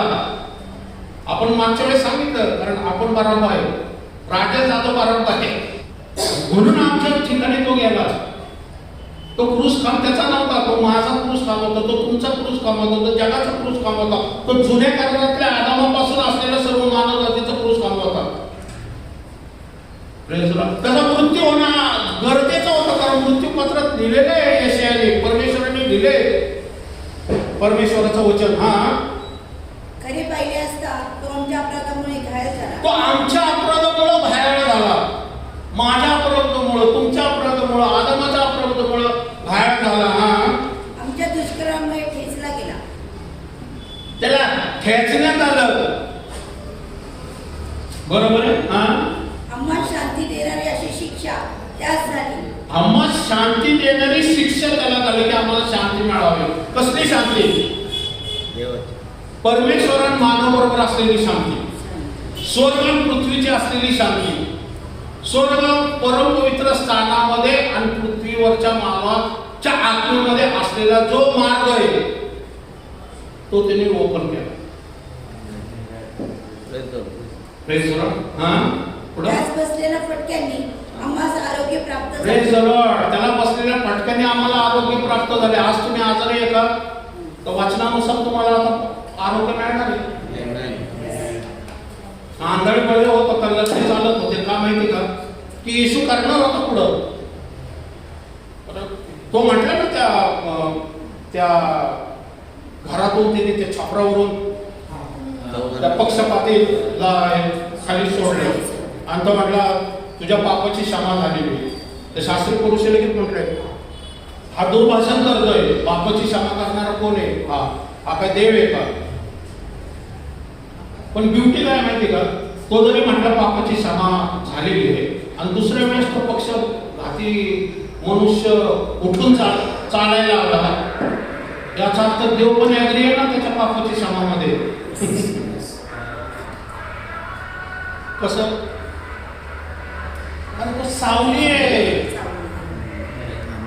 जी वास्तविक स्वरूपात आलेली आहे. ती सावली जो वास्तविक स्वरूपात आले. आता वास्तविक स्वरूपात ते पूर्ण करण्यासाठी पृथ्वीवरती आलेला आहे. तो सांगतो मीच पुनरुत्थान आणि जीवन मीच आहे. मी लाजाराला उठू शकतो. पण वासील परमेश्वरा 4 दिवसाचा मिळालेला आहे तो. ते पुनरुत्थान जीवन मीच आहे. जो माझ्यावरती विश्वास ठेवतो तो मिळाला असला तरी सगळे पाप, सर्वांचे पाप आदामापासून तर पार हे जग येईपर्यंत सर्वांचे पाप काय त्याच्यावरती लादण्यात आले. सर्व आज्ञा सर्व लोकांना सांगितल्यावर मोशेने पाणी, किरणीची लोकर. पाणी म्हणजे काय माहिती का? जे कलवड होती ना, लाल कलवड म्हणतात. आता इस्रायलमध्ये लाल कलवड आलेली, तुम्हाला माहित नसेल तर मी सांगतो. जे 9 आतापर्यंत बायबलमध्ये 9 कलवडी हे कापण्यात आलेले ते शुद्ध करण्याचे विधी आहे. आता 10वी कालवड म्हणतात की ज्यावेळेस 10वी कालवड येईल त्यावेळेस मसीहाचं दुसरा आगमन होणार आहे असे ज्यूज लोक म्हणतात. ओके, आता ही जी कालवड आहे ही टेक्सासमध्ये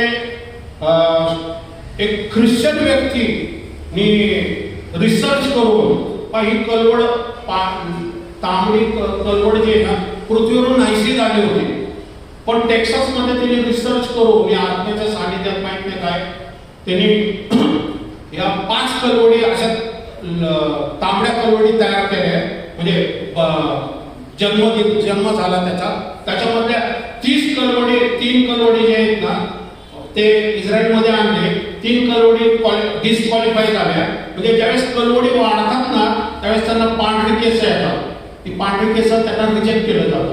पण 2 कलवडी असे आहेत की जे यशस्वी झालेले आहेत आणि काही लोक म्हणतात की ते ऑलरेडी जाळलेले आहेत. म्हणजे त्यांचं अर्पण करण्यात आलेले आहे आणि त्यांची ती राख जी आहे ना कलवडांची ती पाण्यात टाकली जाते, मिक्स केली जाते आणि ती शिंपडली जाते मंदिराच्या जागी आणि लोकांवरती.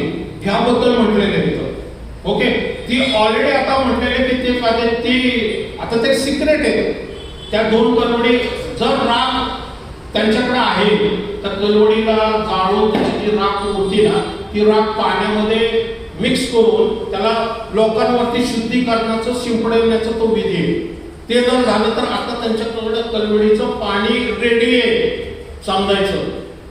याचा अर्थ काय? मंदिराची लवकरच स्थापना होणार आणि ज्यावेळेस मंदिराचा करार होईल, ज्या दिवशी मंदिराचा करार होईल अँटिक्राइस्ट येऊन ज्यावेळेस मंदिराचा करार होईल तिथून 7 वर्ष महासंकटाचा काळ सुरू होईल. त्या पहिल्या दिवसापासूनच महासंकटाचा काळ सुरू होईल. म्हणजे ऑलरेडी मंदिर करण्यासाठी सर्व उपलब्धता झालेली आहे. ते म्हणतात आम्ही 24 तासात मंदिर बांधतो. एवढं त्यांची तयारी झालेली आहे. सर्व जे जिन्नस आहेत त्याच्यामध्ये आताच पाहिलं आपण काय पाहिलेलं पण धुपटणे, सोन्याचे धुपटणे, मडवलेला कोश म्हणा. दुसरं म्हणतो की आपण दीपवृक्ष, समर्पित भाकरेचे जे विधी आहे, जे काही गोष्टी आहेत ना त्या सर्व त्यांच्याकडे रेडी आहेत. आणि इव्हन जे लेवी याजक आहेत ना त्यांची सुद्धा त्यांनी स्थापना केलेली आहे, त्यांना सुद्धा ट्रेनिंग त्यांचं सुरू झालेलं आहे. आणि ज्यावेळेस हा शांतीचा करार करणारा येईल त्या दिवसापासून 7 वर्ष पुढे महासंकटाचा काळ सुरू होणार आहे. बरोबर, पण त्याच्या आधी रॅप्चर. Yes, amen. म्हणजे आपण किती जवळ येऊन ठेवलेलो. त्यामुळे माझ्या भाऊ बहिणींना आपण आता वाट, कधीही रॅप्चर होऊ शकतं. मी अजून सांगू शकत नाही कधी रॅप्चर होईल. रॅप्चर कधी होऊ शकतं. तुम्ही गुगलमध्ये, युट्यूबमध्ये सर्च करू शकता की आज इस्रायल राष्ट्रामध्ये, मी सांगितलं ना मागचे, इस्रायल राष्ट्र हा परमेश्वराचा घड्याळ आहे. 1948 पासून ते सुरू झालेले हे जे युद्ध चाललेले इस्रायलचं इराणचं, ते ऑलरेडी एचकेल याचा 38वा अध्याय 39वा अध्याय मध्ये लिहिलेले आहे. आपण पुढे पाहणार आहे. तुम्हाला पाहिजे तर घरी गेल्यावर पण वाचा. त्याच्यामध्ये रशिया, चायना आणि तुर्कस्तान हे रशिया इस्रायल विरुद्ध हमला करणार आहे. पण ऑलरेडी आपण हमला झालेला बघत आहे. इराण आणि रशिया इस्रायलचं युद्ध आपण पाहते. जे चायना मदत करते त्याला, रशिया मदत करत आहे. आपण जवळ येऊन ठेवलेले. हा आपण वनस्पती व त्याबरोबर वासराचे व बकऱ्याचे रक्त घेऊन ग्रंथावर व सर्व लोकांवरही सिंचन करीत म्हटले. 22 वचन. नियमशास्त्राप्रमाणे रक्ताने बहुतेक सर्व काही शुद्ध होते आणि रक्त वाचून पाप क्षमा होत. रक्त ओतल्या वाचून पापाची क्षमा होत नाही. Praise Lord. तसंच आता येशू ख्रिस्त 23 वचन. याप्रमाणे स्वर्गातील गोष्टींचे नमुने अशाने शुद्ध होणे आवश्यक आहे. प्रत्यक्ष स्वर्गीय गोष्टी व त्याहून चांगल्या यज्ञाची शुद्ध होणे आवश्यक आहे. पृथ्वीवरच्या जर गोष्टी शुद्ध होण्यासाठी जर पाणी, किरमिजी लोकर, इजोप वनस्पती, वासराचे रक्त हे ज्यावेळेस लोकांवरती शिंपडण्यात यायचं त्यावेळेस पृथ्वीच्या मंदिराच्या लोक आणि पृथ्वी मंदिराची जी पात्र आहे ती शुद्ध होत होते, पण स्वर्गाचे होत नव्हते. बरोबर आहे. पृथ्वीच्या मंदिरातल्या गोष्टी शुद्ध होत होते, पण स्वर्गातल्या गोष्टी शुद्ध होण्यासाठी एक व्यक्ती असा पाहिजे तो स्वर्गात जाऊ शकतो. हे मंदिराबद्दल म्हटलेले ना, हे पृथ्वीच्या मंदिरात काढण्याचं आहे. मग स्वर्गाच्या मंदिराचं काय? स्वर्गामध्ये प्रवेश पाहिजे तर स्वर्गामध्ये जाणार पण कोणतरी पाहिजे ना, जो रक्त घेऊन जाईल स्वर्गामध्ये. रक्त उडी पण मारू शकणार नाही इथपर्यंत. तो स्वर्गात कधी जाणार? ना याकोब, ना योहान, कोणी शुद्ध नाही, पवित्र नाही, निष्कलंक नाहीये. कोणी पुनरुत्थान होऊ शकत नाहीये. एकही नाही, नीतिमान कोणी नाही, एक नाही, असं नवीन करारापर्यंत म्हटलेले. म्हणजे नवीन करारापर्यंत कोणीच व्यक्ती स्वर्गामध्ये जाऊ शकत नव्हता. पण जो स्वर्गातून आला, मंदिरातून, स्वर्गाच्या मंदिरातून आला, जो प्रमुख याजक होता, तो स्वतःचं रक्त त्याने अर्पण केलं. बरोबर आहे. आणि स्वतःचं रक्त निष्कलंक, पवित्र, शुद्ध रक्त अर्पण करून तो स्वर्गामध्ये प्रवेश केला. तरी स्वर्गाच्या मंदिरामध्ये का माहिती का? तुमच्या माझ्यासाठी. Praise Lord. पुढं या गोष्टीचे प्रतिरूप म्हणजे हाताने केलेले पवित्र स्थान या ख्रिस्त गेला. प्रतिरूप. मंदिरातलं जे प्रतिरूप होतं, जे त्यावेळेस येशूच्या काळी असलेलं मंदिर होतं, त्या मंदिरात गेला नाही येशू. जो जे खरं त्या गोष्टीचं प्रतिरूप आहे. बरोबर. जी गोष्ट खरी आहे, कुठली गोष्ट खरी आहे? स्वर्गातली गोष्ट खरी आहे. जी सावली नाही, वास्तविक स्वरूप आहे मंदिराचं, त्या मंदिरामध्ये गेला. तर आपल्यासाठी देवासमोर उभे राहण्यास प्रत्यक्ष स्वर्गात. आपल्यासाठी म्हणजे कोणासाठी? आदामासाठी, म्हणजे माझ्यासाठी, अब्रामासाठी, दानियालासाठी, मोशेसाठी. कारण जुन्या कराराचा याजक होता हा परम पवित्र स्थानात वर्षातून एकदा स्वतःच्या पापासाठी आणि इस्रायल राष्ट्राच्या पापासाठी परम पवित्र स्थानात वर्षातून एकदाच जायचा. पण हा येशू ख्रिस्त तुमच्या माझ्या मध्यस्थीसाठी परम पवित्र स्थानात स्वतःचं निष्कलंक पवित्र रक्त सार्वकालिक मुक्ती होण्यासाठी स्वर्गामध्ये गेले. स्वर्गामध्ये परमेश्वराच्या समोर परम पवित्र स्थानात गेला. हा आणि जसं प्रमुख याच्या पृथ्वीवरचं दर वर्षी अर्पण करावं लागायचं. का माहिती का की अर्पण केल्यानंतर परत पुढच्या वर्षी पण करावं लागायचं. कारण ते फक्त 1 वर्षपर्यंत टिकण्यासाठी ती मर्यादा होती. त्याला सतत पापाची जाणीव यायची का आता परत पुढच्या वर्षी मला जे पश्चातापाच्या सणावेळेस परत मला अर्पण करायचं. पण येशू ख्रिस्ताचं रक्त हे सार्वकालिक साठी आहे. सार्वकालिक साठी एकदाच अर्पण करायचंय त्याला. हा तसे आत्मयज्ञ करून तो एकटाच युगाच्या समाप्तीस आत्मयज्ञ करून, आत्मयज्ञ म्हणजे स्वतःच अर्पण करून, आत्म म्हणजे स्वतःच यज्ञ अर्पण केलं त्याने. कुठं? क्रूस खांबावरती. बरोबर. कारण देवाने त्याचं मृत्यूपत्र लिहिले, ते मृत्यूपत्र त्यांनी पूर्ण केलं. आणि मग मृत्यू झाल्यानं ज्याला म्हणतो ना मृत्यू पावल्यामुळं वारसा हक्काने, मृत्यू पावल्यानंतर वारसा हक्क मिळतो ना. मृत्यू पावल्याने वारसा हक्काने आता इथं मृत्यू पावला येशू, पुनरुत्थान झाला, स्वर्गात गेला, परम पवित्र स्थानामध्ये त्यांनी काय केलं? ते रक्त परमेश्वराला ठेवलं. त्याने परमेश्वराने वारसा हक्काने तुम्हाला मला त्याची लेकरं होण्याचा अधिकार दिला. जुन्या करारामध्ये कुठलाही व्यक्ती परमेश्वराला डॅडी म्हणू शकत नाही. तो आमचा वडील झालेला आहे. येशू आमचा मुक्तीदाता झालेला आहे. आणि माझं घर आता पृथ्वी नाही, स्वर्ग झालेलं आहे. म्हणून तो म्हणतो मी तुमच्यासाठी जागा तयार करायला जातोय. की मी जातोय यासाठी की जिथं मी असावं तिथं तुम्ही असावे.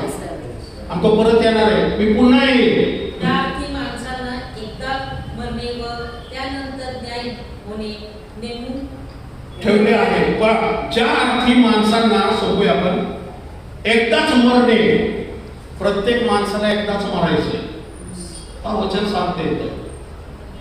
एक व्यक्ती जर जीवन आला, आईच्या उदरी जन्माला आला, तर त्याला आनंद वाटो या दुःख वाटो जागावं तर लागणारच आहे.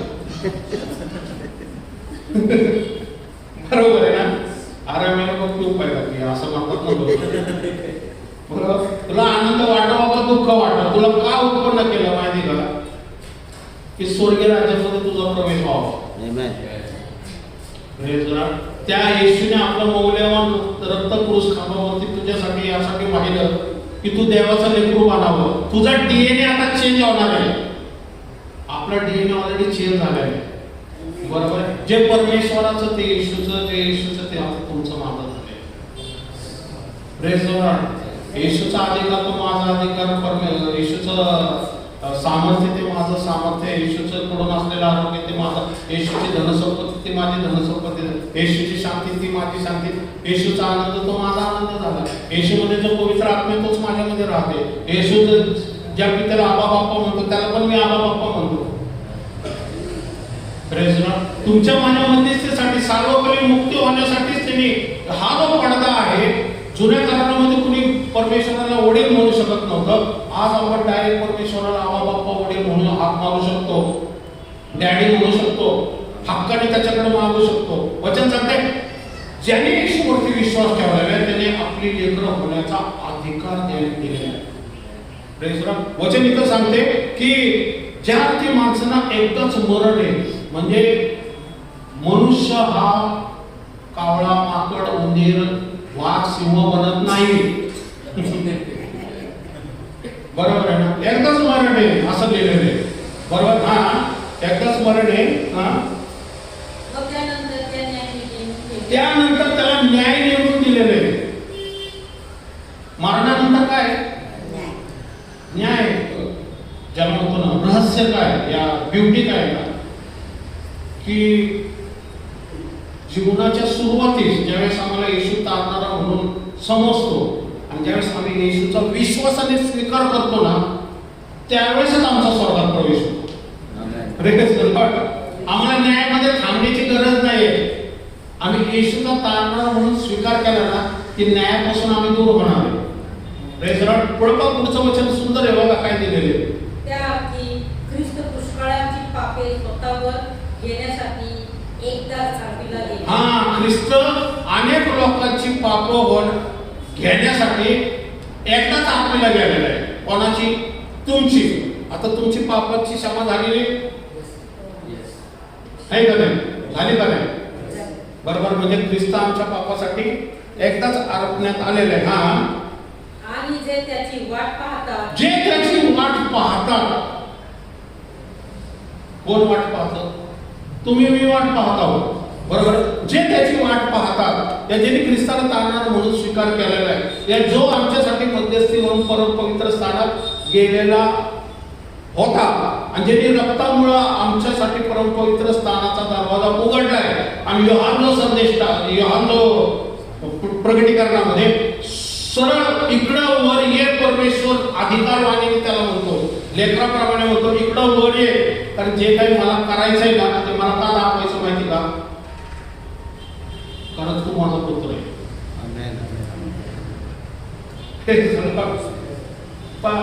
ख्रिश्चनिटी हा धर्म नाहीये. ख्रिश्चनिटी हा धर्म नाहीये. हा रिलेशनशिप आहे, नाते संबंध. एक बाप आणि लेकरामध्ये याला धर्माचं नाव देण्यात आलेलं आहे. पण ख्रिश्चनिटी का? जे देवाने जगावरती एवढी प्रीती केली, एखाद्या व्यक्ती कशाला प्रीती करायला एखाद्यावरती? तर रिलेशनशिप आहे, नाते संबंध आहे. की जो कोणी त्याजवळ आपल्या एकुलता एक पुत्र दिला, की जो त्याजवळ विश्वास ठेवतो त्याला लेकरं होण्याचा, सार्वत्रिक जीवन देण्याचा अधिकार देण्यात आला. आणि जो स्वीकार करत नाही त्याचा नाश होणार आहे. स्पष्ट आहे. म्हणजे जो रिलेशनशिप नाकारतो तर त्याचा नाश ठरलेला आहे. का? कारण पापाचं वेतन आहे मरण, त्याच्या आधी तो जाणार आहे. कारण मुक्ती देण्यासाठी मुक्तीदाता ऑलरेडी पृथ्वीवरती आलेला आहे. तुम्ही त्याचा तारणारा म्हणून स्वीकार करत नाही, त्या तुम्हाला देव आपला वडील नको, हा तुमचा प्रॉब्लेम आहे, देवाचा प्रॉब्लेम नाहीये. देवाने ऑलरेडी मार्ग ओपन करून ठेवलेला आहे तुमच्याकडं. क्रूस खांबावरती तिने 2 हात अजून त्याचे ओपन आहे. या, बरोबर आहे. आम्ही त्याला मिठी मारतो का नाही हा आमचा प्रॉब्लेम नाही. त्याच्या रक्ताला मान सन्मान देतो का नाही हा आमचा प्रॉब्लेम आहे. हे रिलेशनशिप आम्ही टिकव. म्हणून तर योहाना म्हणतो इकडे वर ये बाळा, इकडून ज्या पुढे घडायचे आम्ही तुला का दाखवतो माहिती का? की तू पृथ्वीवरती जाऊन सांग. आणि या 30 नोव्हेंबर मध्ये राजेश जाधव लोणावळ्याला जाऊन सांगतो. हे प्रकटीकरण, याला म्हणतात प्रकटीकरण. हा, शिव संपय आपण शेवटचं. त्या पापा संबंधा नव्हे तर तारणासाठी. आणि परत एकदा वाचत आहे, सुंदर आहे खूप. हा, त्या अर्थी ख्रिस्त पुष्कळांची पापे स्वतःवर घेण्यासाठी एकदा अर्पीला गेले. आणि जे त्याची वाट पाहतात त्यांना पाप संबंध नव्हे तर तारणासाठी तो दुसऱ्यांदा दिसेल. Praise the Lord. तो कशासाठी आम्हाला वाट पाहतात? त्यांना पापा संबंधी नव्हे. म्हणजे पापा संबंधी नव्हे म्हणजे काय? न्याय संबंधी नव्हे. कारण ज्याचा पाप झाला त्याचा न्याय होणार आहे असं वरती देत आहे ना. एकदा मरण न्याय एकदा मरणाने न्याय नेमून ठेवलेले, ते देवाने नेमून ठेवलेले. पण तो पापासंबंधी म्हणजे न्याय संबंधी आम्हाला नव्हे, तर दुसऱ्यांदा तारणासाठी म्हणजे स्वर्गारोहणासाठी येणार आहे, पुनरुत्थान करण्यासाठी येणार आहे. आमचे फ्लॅट तयार झाले, ती चावी घेऊन तो आम्हाला देण्यासाठी वरती येणार आहे. नवीन नाव देण्यासाठी येणार आहे. तो आमचं पाणी आम्ही पिणार आहोत. आमचं देह रूपांतर होणार आहे. तुमचं देह रूपांतर झाल्याशिवाय तुम्ही स्वर्गात कसे उचलले जाणार? आमचं देह गौरवयुक्त शरीर होणार आहे आणि जे मेलेले हाडपसरची सगळी थडगी उठणार आहे आणि स्वर्गावर म्हणून येशू ख्रिस्ताबरोबर आम्ही वधू म्हणून घेऊन घेतले जाणार आहे स्वर्गामध्ये. तो दिवस अगदी घटकाय जवळ आहे. माहिती आहे ख्रिसमसच्या आधीच आपण वरती साजरा करतो का काय क्रिसमस? बरोबर. कारण ह्या जगात राहणं आता अवघड झालेलं प्रत्येक दिवशी. पण अजून अंधारात आहेत बाबा लोक. पा एक दृष्टांत सांगतो मी आणि संपूया आपण. दृष्टांत असा आहे की अभिषेक आलेला आहे आणि अभिषेक फक्त उंबरठ्यापर्यंत आहे. पण वधू ही आत्म्यामध्ये सक्षम नाहीये, या आत्म्यामध्ये प्रतिसाद देत नाहीये, म्हणून अभिषेक उंबरठ्यावरच आहे. कळते का? अभिषेक उंबरठ्यापर्यंत आहे. तो अभिषेक आतमध्ये यायची इच्छा आहे, पण वधू प्रतिसाद देत नाही म्हणून अभिषेक येत नाही. आम्हाला अभिषेकाला ज्यावेळेस आम्ही प्रतिसाद देऊ ज्ञानाच्या द्वारे. पहा, जर ज्ञान नसेल ना, आता मी जे सांगतो ना, हा ज्ञानाच्या द्वारे असलेला अभिषेक आहे. ज्ञान देण्याचा आपण जी प्रार्थना केली होती 20 पत्र की मला देवा ज्ञानाचा प्रगटीकरणाचा आत्मा दे. ज्ञान हे अभिषेकापेक्षा मोठं आहे. कारण अभिषेक कसा वापरायचा, अभिषेक कुठच्या प्रमाणात वापरायचा, अभिषेक कुठं वापरायचा, कुठं नाही वापरायचा, घराच्या कामामध्ये आम्ही कशा प्रकारचं डिसिजन घ्यायचं, आमच्या लाईफ बद्दल, लग्नाबद्दल, नोकरीबद्दल, मुलांच्या फ्युचर बद्दल, घराबद्दल, घराच्या प्रॉपर्टी बद्दल या फायनान्स बद्दल कसं आम्ही आमच्या जीवनामध्ये कार्य करायचं ना, ह्याच्यासाठी आम्हाला पवित्र आत्म्याचा अभिषेक असणं गरजेचं आहे. अभिषेक म्हणजे ज्ञान असणं गरजेचं आहे. अभिषेक तुमच्यावरती आहे, पण योग्य प्रकारचं ज्ञान जर आपल्याला नसेल ना, त्या अभिषेकाचं आपला वापर आहे ना योग्य प्रकारे आपण करू शकणार नाही. पण सॅमसनला सामर्थ्य होतो, अभिषेक होता ना, त्याच्यावर अभिषेक उतरायचा ना. तो गाढवाच्या चाबड्याने तिने काय केलं, 1000 लोकांना मारलं ना पॅलेस्टाईन. सॅमसनने मारलं का नाही? आता आपण ते बघत शास्त्रामध्ये आहे ते मारलं ना. चाबड्याने 1000 माणसांना मारायचं साधं आहे का? अभिषेक लागतो ना त्याला. पण असा अभिषेक असून दालालाच्या मागे गेला आणि आमटी ढमटी ग्रेट फॉल तोंडावर असा पडला की उठलाच नाही. ज्ञान नाही. अभिषेक आहे पण ज्ञान नाही. अभिषेकाला ज्ञानाची गरज असते. म्हणजे अभिषेक कसा चालवायचा ना हे ज्ञान शिकवतो. ज्ञान योग्य डायरेक्शन देतो. ज्ञान कुठं थांबायचं, कुठं चालायचं, कोणाबरोबर बोलायचं, कोणाबरोबर बोलायचं नाही, जगामध्ये कसं वागायचं, जगाबरोबर कोण जवळ ठेवायचं आणि कोणाला लांब ठेवायचं. जे लांब असलेले कधीचे जवळ आले ना मग बेस. मग तुम्ही म्हणतात देवा हे काय झालं? अरे ज्ञानाचा वापर कर. परमेश्वराकडे माग. परमेश्वराकडे मागितलंय का तू? बरोबर. आज सुद्धा परमेश्वराचं ज्ञान उपलब्ध आहे. पण काय वचन सांगते, जरी त्याची परिस्थिती अशी गंभीर असली तर शेवटी त्यांनी काय केलं, परमेश्वराकडे प्रार्थना केली परत, आणि परमेश्वराने त्याला ज्ञान दिलं आणि ज्ञानाच्या द्वारे काय दिलं, परत त्याच्यावरती अभिषेक करून आला आणि त्याने शेवटचं जे कार्य होतं ते सॅमसनने ते पूर्ण केलं. म्हणून आम्हाला वाचनामध्ये सेवकाबरोबर चालणं अत्यंत गरजेचं आहे. योग्य प्रकारचं ज्ञान देणारा व्यक्तीच्या मागा चालणं का गरजेचं माहिती का? की आमच्या जीवनामध्ये म्हणून म्हणतो दृष्टांत काय माहिती का, अभिषेक आलेला आहे त्याला प्रतिसाद द्या. बरोबर. दृष्टांत आहे तुम्हाला की अभिषेक उंबरठ्यावरती, त्या अभिषेकाला प्रतिसाद द्या तर तो अभिषेक आत येईल. कारण अभिषेकाचा फक्त काही भागच आत यायचा प्रयत्न करत आहे पण प्रतिसाद त्यामुळे तो उंबरठ्यावरती थांबलेला आहे. त्यामुळे तो अभिषेक आत येऊ द्या, प्रतिसाद द्या, प्रार्थना ठेवा, एकमेकांबरोबर असलेले संतील. मी म्हणतो ना, एक दिवस जेवढा तुम्ही प्रत्येकासाठी प्रार्थना करा. मंडळीचा दरवाजा उघडा, प्रार्थना करा, इथं देवाचं स्तुती आराधना करा, एकमेकांसाठी मंडळीमध्ये कौटुंबिक भक्ती ठेवा, चर्चसाठी, वाढण्यासाठी, ग्रोथसाठी. कारण आमच्याकडे खूप दिवस कमी आहे. हा दृष्टांत झालेला मी तुम्हाला सांगतोय. मी असा व्यक्ती आहे, मी फक्त गोड गोड नाही देणार, मी कडू भाजी पण देणार, कारण ती शरीराला चांगली असते.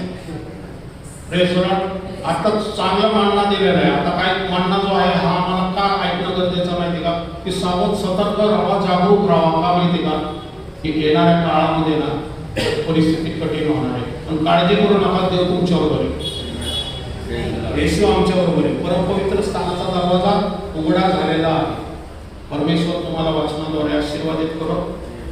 आपण प्रार्थना प्रभूचा प्रभू देवा, आज वचनाद्वारे तो आम्हाला चालवलंच, याबद्दल धन्यवाद मागतो. खरे प्रगटीकरण किती सुंदर आहे देवा. त्या परमपवित्र स्थानामध्ये योहान सुद्धा जाऊ शकला, यासाठी की परमेश्वरा देवा तू त्या परमपवित्र स्थानामधला दरवाजा येशूच्या रक्ताने देवा उघडले आहे. यासाठी तुला धन्यवाद मागतो देवा. तुझा अभिषेक इथं आलेला आहे देवा, लोकांनी प्रतिसाद दिलेला आहे देवा. तुझा अभिषेक प्रत्येकावरती उतरून येऊ दे देवा. ज्यांना आरोग्य पाहिजे त्यांना आरोग्य दे देवा. त्यांची सर्व गरज ख्रिस्त येशूमध्ये पूर्ण कर परमेश्वरा देवा. ज्यांना देवा फायनान्स प्रॉब्लेम असतात त्यांना फायनान्स प्रॉब्लेमचा पुरवठा कर देवा. ज्यांना परमेश्वरा देवा काही मानसिक तणाव असेल, टेन्शन असेल, त्यामधून मुक्तता दे देवा. जे अनेक कायद्याच्या गोष्टीमध्ये अडकलेले असतील देवा, परमेश्वरा त्यांच्या बाजूने उभा राहा देवा. आणि देवा त्यांची सोडवणूक कर म्हणून मी तुला विनंती करत आहे देवा. काही लोक परमेश्वरा